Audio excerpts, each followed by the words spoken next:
सब्र का फल मीठा होता है। आपने इस मुहावरे को जरूर सुना होगा। चलिए आज हम इस कहानी से जानते हैं कि इसका मतलब क्या होता है। इस कहानी में बताया गया है कि तारों को कैसे ईर्ष्या का भाव उत्पन्न होता है और श्री नारद मुनि उनको कैसे इस मुहावरे का अर्थ समझाते हैं।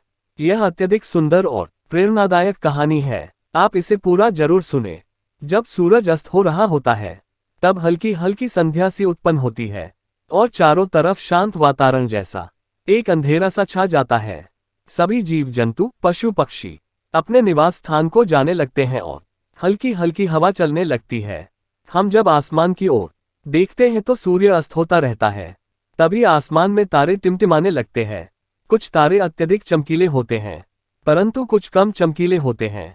अधिक चमकीले वाले तारों पर हमारी नजर जल्दी पहुंचती है परंतु कम चमकीले वाले तारों पर हमारी नजर बहुत कम ही जाती है।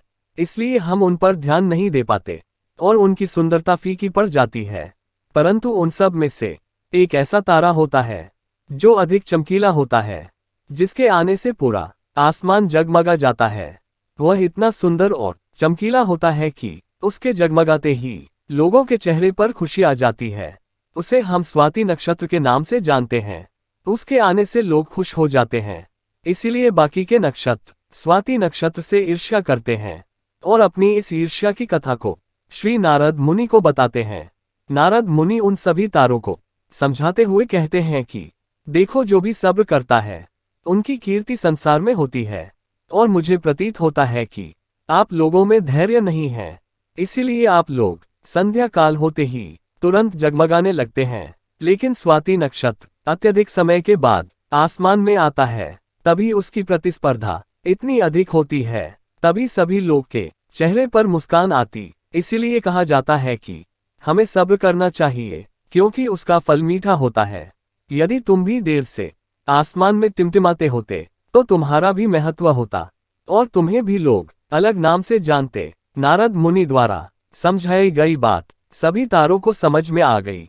सब्र का फल मीठा होता है, ये बात हम सब जानते हैं और इसे हम लोगों ने महसूस भी किया है। मैं हमेशा अपने कार्य को पूरा करने के बाद उसके परिणाम के इंतजार में उतावला हो जाता हूँ या फिर अपने आने वाले कार्य को पूरा करने के लिए उतावला हो जाता हूँ, जिससे मेरा आने वाला कार्य बिगड़ जाता है। परंतु मुझे ऐसा नहीं करना चाहिए।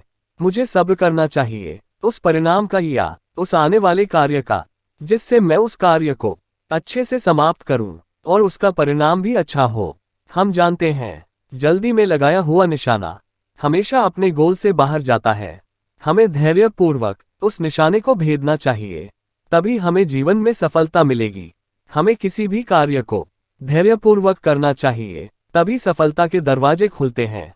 धैर्य ही ऐसा शस्त्र है जो विकट परिस्थितियों में मनुष्य के मस्तिष्क का संतुलन बनाए रख सकता है और उसको आगे आने वाली चुनौतियों से निपटने के लिए नए मार्ग को बतला सकता है। बड़े बड़े महात्मा और महापुरुषों के द्वारा भी बताया गया है कि हमें किसी भी कार्य में सफलता पानी है तो उसे चिंता मुक्त होकर करना चाहिए और सब्र रखना चाहिए। परिणाम की सफलता अवश्य मिलेगी। वीडियो देखने के लिए बहुत बहुत धन्यवाद। वीडियो अच्छी लग जाए तो लाइक भले ही मत करना, पर शेयर ज्यादा से ज्यादा लोगों तक करके इस चैनल को सब्सक्राइब जरूर कर लेना। धन्यवाद।